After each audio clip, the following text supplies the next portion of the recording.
It's a new year. There's lots to think about with your planning. Let's talk about it on Something More with Chris Boyd. Welcome to Something More with Chris Boyd. Chris Boyd is a certified financial planner practitioner and senior vice president and financial advisor at Wealth Enhancement Group, one of the nation's largest registered investment advisors. We call it Something More because we'd like to talk not only about those important dollar and cents issues, but also the quality of life issues that make the money matters matter. Here he is, your fulfillment facilitator, your partner in prosperity, advising clients on Cape Cod and across the country. Here's your host, J. Christopher Boyd. Happy New Year, everybody, and welcome back to Something More with Chris Boyd. I don't know, is it too late to be saying Happy New Year at this point? I guess it is, but I'm glad to have you with us again, and want to remind everyone, if you are listening to us by podcast on Spotify or Apple or wherever you might listen to, you can also catch us on YouTube at the Wealth Enhancement page, as well as you can reach us by finding our webpage. Easy way to do it is to go to somethingmorewithchrisboyd.com, and that'll get you right to our team page, which has our podcasts as well. In any case, thanks for being here. We're jumping right into a new year and thought it's a good time to review some of the things that you need to be planning for. I should probably start off by reminding everyone I'm Chris Boyd. I'm here with Russ Ball. Jeff Perry has the day off today and celebrating his birthday with friends. That's right. And Happy birthday, Jeff. Happy birthday, Jeff. And we will look forward to having him back soon. So in the meantime, we wanted to talk about a new year and some things for you to remember in your planning. What are some of the reminders, maybe as you start a new year, things to be doing as part of your planning? Sometimes let's start with thinking in terms of if you're an employee and a worker, and then we can cover the range of possibilities. So did I mention Russ Ball? Did I say you were here too as well? Okay. So the two of us from the AMR team at Wealth Enhancement, and let's jump in, Russ. Where should we begin? Well, we can start off with the simple stuff like updating your W-4, right, for the new year. Yeah, that's a good one because, I mean, just so people know, that's that form you fill out with your employer that says how much you want to withhold. So if you found, or maybe when you do your taxes, if you find you haven't withheld enough and you end up having to write a big check, it's a good idea to review that. There's a lot of talk about people expecting perhaps bigger refunds because of some of the recent tax adjustments that came as part of the One Big Beautiful Bill Act. It may be that you want to adjust some of your withholdings. So these are all considerations if you find you have not the right amount, too much, too little, whatever it might be. Yeah. Also, for any life changes, sometimes that's not something that's top of mind. But if you get married or have kids, those are things that would change your W-4. Yeah, some of the tax treatment and number of deductions and things of that sort. So good point. So that's one. The other thing, when you're thinking about your employer, it might be a good time to review how much are you withholding for retirement plan money. We choose, when we have the opportunity, to participate in a work retirement plan, simple IRA, 401k, 403b, all of these kinds of plans where you can withhold from your paycheck to have it go into a tax deferred setting, or potentially Roth. That may be something to come back to. Yep. But that notion of how much are you setting aside? We know that the power of compounding is enormous, and the key is to doing something sooner.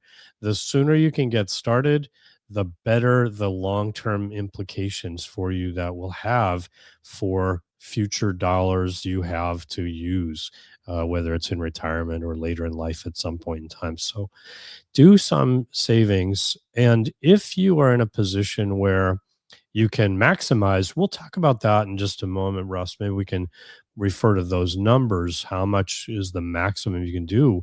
But if most people have trouble thinking about maximizing, they just want to get something in there and doing it on a regular basis.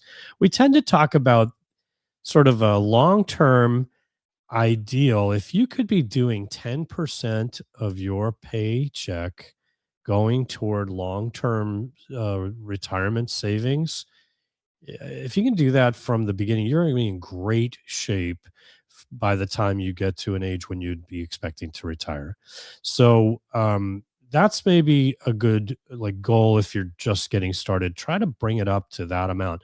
Now, if you're not able to do that amount, then maybe the thing to think about is how much is your employer matching if they match.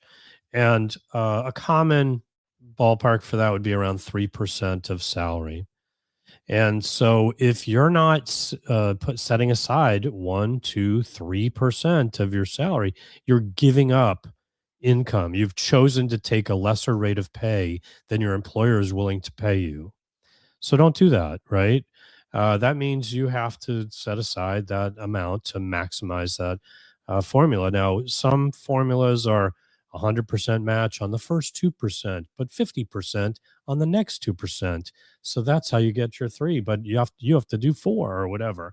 Right. Whatever the formula is, you got to understand how it works so that you maximize that formula. Now, if you can do that amount, that's I think you're not giving up free money, right? So you want to at least do that. If you have been doing something, you've gotten started, a good thing to consider is every year, whether it's because you get a pay increase or a bonus, maybe this comes at different times of year, but when that happens, when you get some increase in nominal pay increase, maybe you got a 3% raise as an example. Take half of that and put it towards your retirement plan. Take the other half to use for your lifestyle expenses. Maybe it's even just, oh, I got 3%, I'm putting 1% increment. So instead of doing nothing, I'm doing 1. Instead of doing 3, I'm doing 4. Whatever it might be, you're going to increase that rate. And if you can do that annually, you can get to that 10% within a manageable time. So, incrementally keep increasing that each year as a way to try to really take advantage of that. If you're in an income range where you make good money and you have more than you might think you really have to spend, then try to maximize your retirement contributions. Let's come back and talk about Roth versus traditional in a second, but let's go over what are some of those amounts, Russ, that get someone to maximize their contribution opportunities. 8,000, which is the standard catch up. Yeah. And then the super catch up, which is an additional 3,250. So to make life easy, right? Yeah. If you're between the ages of 60 and 63, and let's be clear, that means on December 31st of the year, will you be 60, 61, 62, or 63? If the answer is on December 30th, you went and changed your age to 64, even though most of the year you were 63, you're not eligible for this treatment. So just to be clear. So you can do, if you're in those age ranges, you could do the 24,500 maximum amount and this special catch up, super catch up of 11,250, the base 8 plus the 3250. If you fit into that range, confusing if you're in that, like, when am I eligible, when am I not? But a great opportunity to try to maximize what you can do. Now, one of the things that's challenging, if you're in this is for 401ks, 403bs, 457 plans. Now, sometimes people have the opportunity to contribute into Roth contributions as well, Russ. And people have to remember that the amount is the same amount, that number, if you choose to do it in IRA, traditional, sort of, rather not IRA, 401k, traditional tax deferred type account or the Roth type account, that's the number. If you do all in one, all in the other, that's fine. Or some combination, that's fine too. But the maximum amount is applied. Okay. Whether it's whichever way you do it. Does that make sense? Did I say that adequately? Yeah, I think it's, it's clearly nuanced. And it's challenging. I think, basically, if your employer offers a 401k, traditional 401k, and a Roth 401k or 403b, the amounts that we're talking about, the 24,500 is the base limit, is going to encompass the 401k portion and the traditional portion. So just keep that in mind, because oftentimes people will think, oh, well, I've maxed out my traditional 401k, but then I still have the Roth 401k as an option. It's kind of confusing. So if you are not a participant in a 401k, 403b, etc., but have perhaps a work plan like a simple IRA, some of these numbers change. So it's a lesser threshold. The base amount, not instead of 24 or 5, you have 17,000 that you can maximize your contribution if you're under age 50, let's say. If you're 50 and over, you can add another $4,000 to that number. Again, if you're in that window of 60 through 63 as of December 31st on a given year, you could change that number for the catch up from, instead of 4,000 as a catch up, to 5,250. A lot of numbers we're throwing out. Let's just put it this way. If you have this kind of opportunity, and you need a little clarification, talk to your financial advisor. If you don't have a financial advisor, reach out to us. We'll be happy to try to be of resource to you. And incidentally, if anybody wants a helpful little cheat sheet, I call it a cheat sheet. The Wealth Enhancement doesn't call it a cheat sheet. They call it the 2026 Personal Financial Fact Sheet.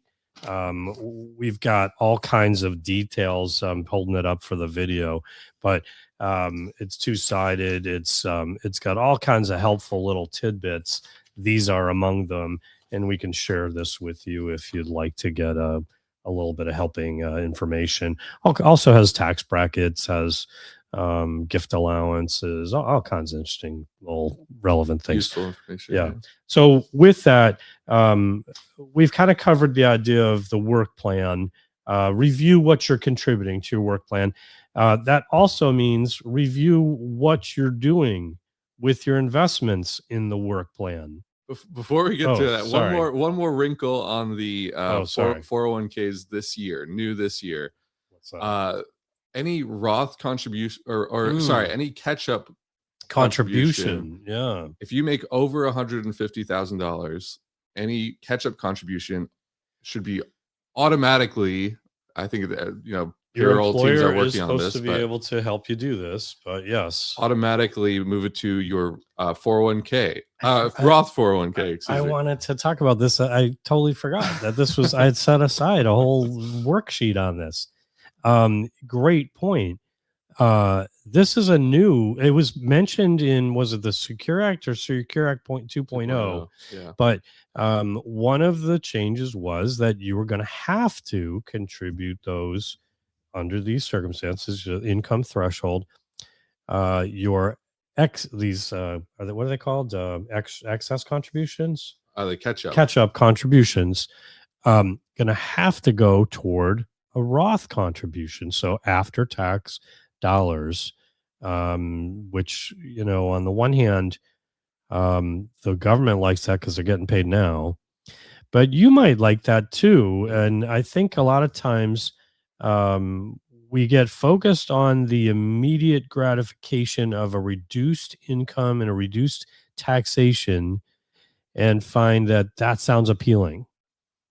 But we see this all the time, Russ, with our meetings with clients and prospective clients who haven't developed a tax diversification, which is to say, a lot of times people have almost all of their investment savings in retirement plan money, IRA, 401k, etc. Mm-hmm.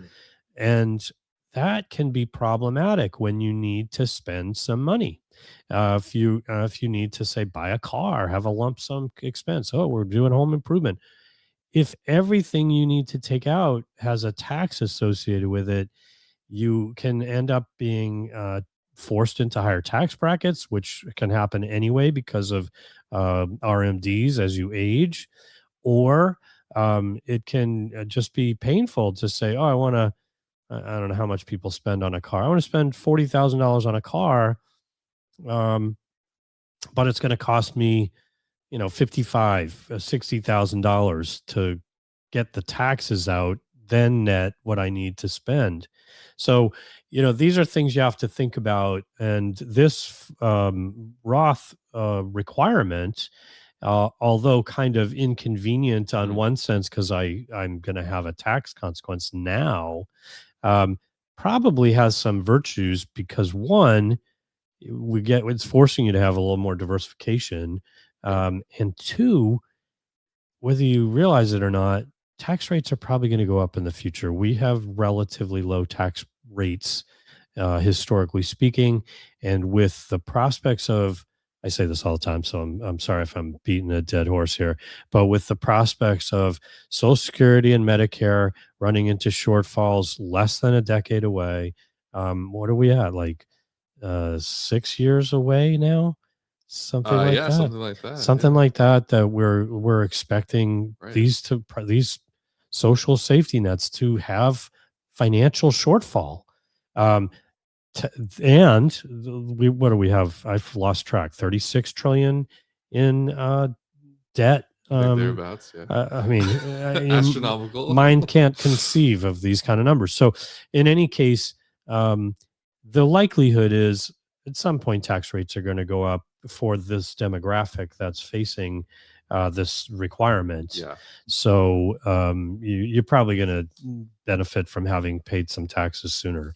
I think, in the immediate, it might, like you said, it might feel kind of inconvenient. Oh, well, now I have to pay more tax because, I'm being forced to do these Roth 401k contributions. Yeah. But at the end of the day, it's probably doing you a favor because, a lot of the time we have clients that we talk to that have RMDs coming out of their retirement plans, and they don't necessarily need the full amount of the RMDs, and it's pushing them into higher and higher tax brackets. Particularly late as you go through retirement, this becomes a challenge. And with people who are born before, 1960 or after, your RMDs don't start until 75, which is that much later in the process. So if you are holding off on pulling from your retirement accounts until then, as an example, you're going to probably be forced into higher brackets as you go through retirement. And especially if, as a couple, you might find, there's one of you, not two of you, at some point in that retirement story. And that forces you into higher brackets. So, anyway, that's another topic for another day, but good point. We should probably come back to that whole topic about the requirement for that Roth. I'm sure that'll be something we can delve into more again. Another thing, let's come back to the topic on hand. That is, it's the beginning of the year. What are some things you should think about doing? I mentioned revisiting your asset allocation, your investment selections within your work retirement plan. And honestly, that applies to all of your investment accounts. If you're not benefiting from active portfolio management, it's incumbent upon you to be reviewing these things and making adjustments. And now's a good time to be thinking about that. Markets are at or near all-time highs. We've had 3 years of back-to-back double-digit returns from the stock market. Your equity exposure can get away from you. It can add risk to your portfolio if you're not being attentive to it.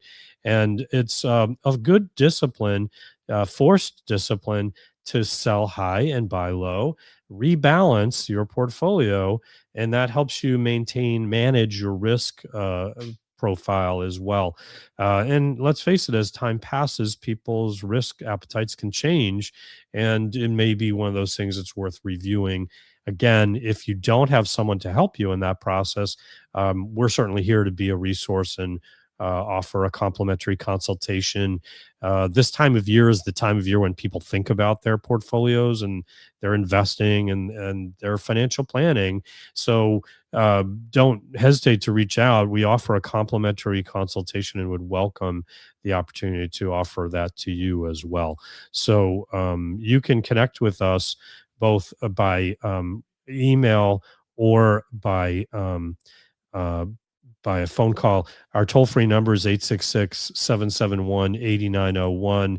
If you want to email us, it's amr-info@wealthenhancement.com. What didn't I get to that you wanted to get to? Well, one thing I was thinking is, like, because the market has done as well as it has the last several years, oftentimes, we've been talking about where to access liquidity from.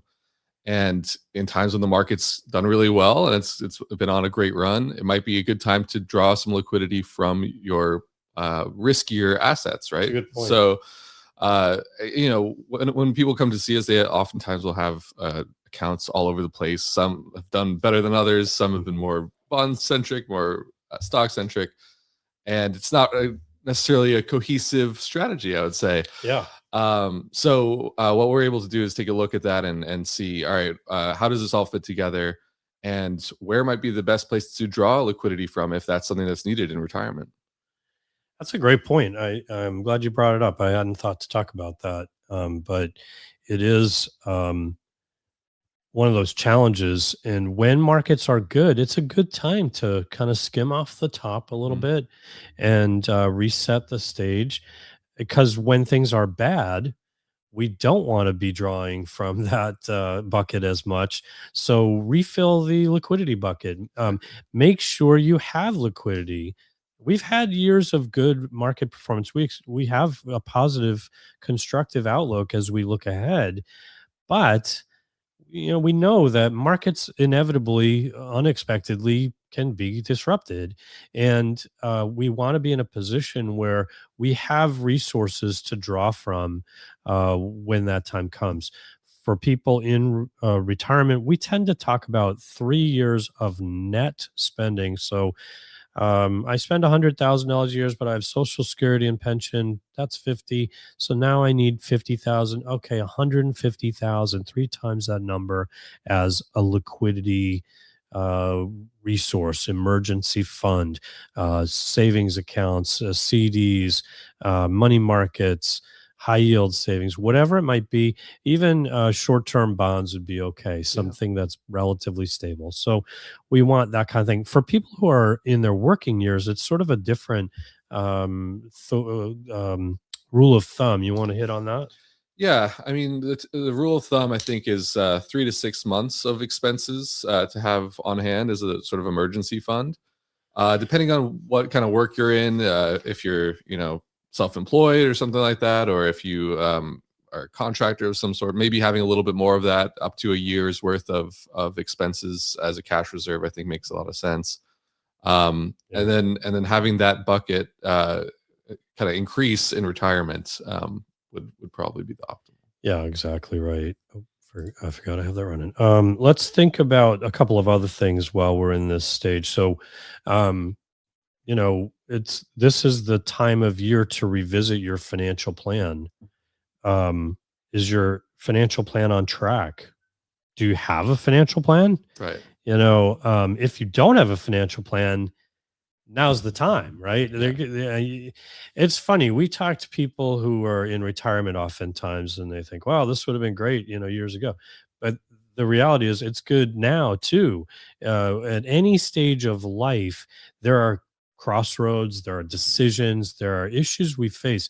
The financial plan helps us navigate context for our portfolio, but also the cash flow decisions, the challenges we might have. It helps us be intentional around what's the outlook. And if that's a favorable outlook, great. If it's not, it's informative to help us think about, what do we do? How do we navigate that? Do we want to make some lifestyle changes or not? What are the assumptions that go into that? So, for people who are earlier in life, this is the key to getting on a path to a favorable outcome, the outcome you want. And it's not say that it's always easy, right? We're all faced with challenging decisions. We all want the immediate gratification of, the things we want today. But those decisions you make and the discipline that you bring to your financial life can have a huge implication for your future and your future financial security. Yeah. Anything to add? Just like even for people who are really good at saving and prudent about that and are saving a lot of money year in year out, I think there's a lot we can add to the table as financial advisors as well, because oftentimes saving alone is great, but sort of optimizing that is where you can really drive that wealth growth journey. We just had a conversation like that with someone, didn't we? Where they're like, well, that's why I'm hiring you, because I know I've got the resources, but I'm not paying attention to it the way you might, right? Because I'm busy doing my job and what I do well, right? Exactly. That's essentially the gist of.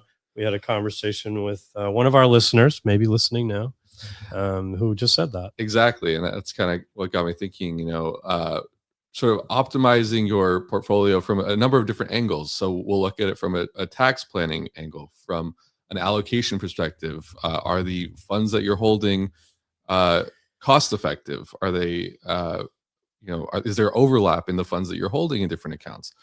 These are the types of things we kind of look at and analyze and try to streamline and optimize where we can, consolidate where we can, and really give you a well-framed financial picture. I feel like this time of year, as part of the financial plan as well, we tend to look at other things too. It seems lately we've been having a lot of conversations around estate planning questions, and thinking with fresh eyes. Do I have the right structure? Is this the way I should be structuring my estate plan? How could there are at times different strategies, and one's not necessarily right, one's not necessarily wrong, but there are different approaches and there can be different merits to these different approaches. And it's worth exploring and elaborating and considering which approach do I want to take? What makes sense for me? And varying circumstances that go into that can push you in different directions on your estate plan. And this time of year, as you kind of take a fresh look at your financial plan, it dovetails with your estate plan. And maybe it also, which by the way, we're going to try and get my brother Keats on for a show sometime in the next couple of weeks as well, to talk about some of these things. Life insurance needs. When you have an annual review with your financial advisor, or if you're just doing it yourself, or if you need help, of course, as I said, we can help. But you want to step back if you're in that stage of life where you're concerned that, what if I'm not able to live long enough to create the wealth that I aspire to for my self, and if I have a family, my spouse, my children. Life insurance is a tool. We tend to use it as a temporary tool to mitigate that risk of, what if I don't live long enough to create the wealth myself? Here's a mechanism that can do it, create the wealth instantaneously. So there's other times where that's wealth creation. There's other times where life insurance can be used for wealth preservation, for people who have illiquid resources, like a business or a farm, or real estate that isn't easily liquidated, and they want to think about how to navigate their estate and so forth. But for most people, life insurance is about recreating that wealth, that if they're not able to do it themselves, the money machine. This time of year is a good time to revisit that. With that, you have to look at not only for your life insurance, but also your work retirement plans. If you have old ones and current ones, your IRAs, who's the beneficiary? How many times have we seen an ex-spouse inherit a work plan that was forgotten about, or an old life insurance policy? Parents of someone who've already been deceased, when someone dies and their life insurance is paid uh, intended to be paid to their parents because they never updated the beneficiaries to their family, lots of things like that. This is the time you got to take a step back and look at some of those things. One thing I've recently learned about, and maybe you already knew about it, Chris, but there's a new government website that helps you track down. Shared that with someone. Yeah, so it's a government website that you log in, and you're able to find old 401ks that you might not know that you had. People forget about their retirement plan money, right? And not just 401ks, 403bs, and similar types of plans, similar structures. So through the Department of Labor, I think it was. Yes. Yeah. So that was a nice catch. I saw you shared that with a client recently. Look, this is not uncommon. If you find, we find a lot of times the people who benefit from working with a professional like our firm are the people who find that they just don't really love doing this stuff. Yeah. And they're the kind of people who are most likely to forget about a small plan. They had a work plan, they moved on, they've had 3 employers in the meantime, and whatever happened to that, right? And that's what you're talking about. Yeah. You've moved, they don't know how to reach you. Now the plan is, sort of in that lost property kind of mindset, right? Yeah, it's in 401k limbo, just kind of sitting out there. Where somewhere. Is it, right? Yeah. So that's a resource that you can use to find stuff. But you're not alone if you are in that circumstance where you just don't love doing this, but your passion is something else. Our passion is this, and we love to be a resource, help people get on a path, be strategic. We find all the time people have a collection of investments, but would really benefit from a comprehensive approach, a cohesive thought process as to how should I approach this? Where should I put what kind of investments? And how it all fits together. So why don't we kind of wrap it up there? There's probably other things to be thinking about, but that gives you a good set of priorities to go through as you're thinking about this to-do list as you start a new year. But if you find that you might benefit from a little bit of help, remember that we're here to be a resource to you and would be happy to try to help you either by calling us at 508-771-8900, toll free 866-771-8901, or you can send us an email at amr-info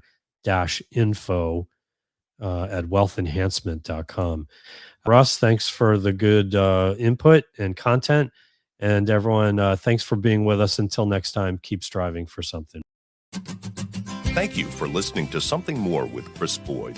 Call us for help, whether it's for financial planning or portfolio management, insurance concerns, or those quality of life issues that make the money matters matter. Whatever's on your mind, visit us at somethingmorewithchrisboyd.com or call us toll free at 866-771-8901. Or send us your questions to amr-info at wealthenhancement.com.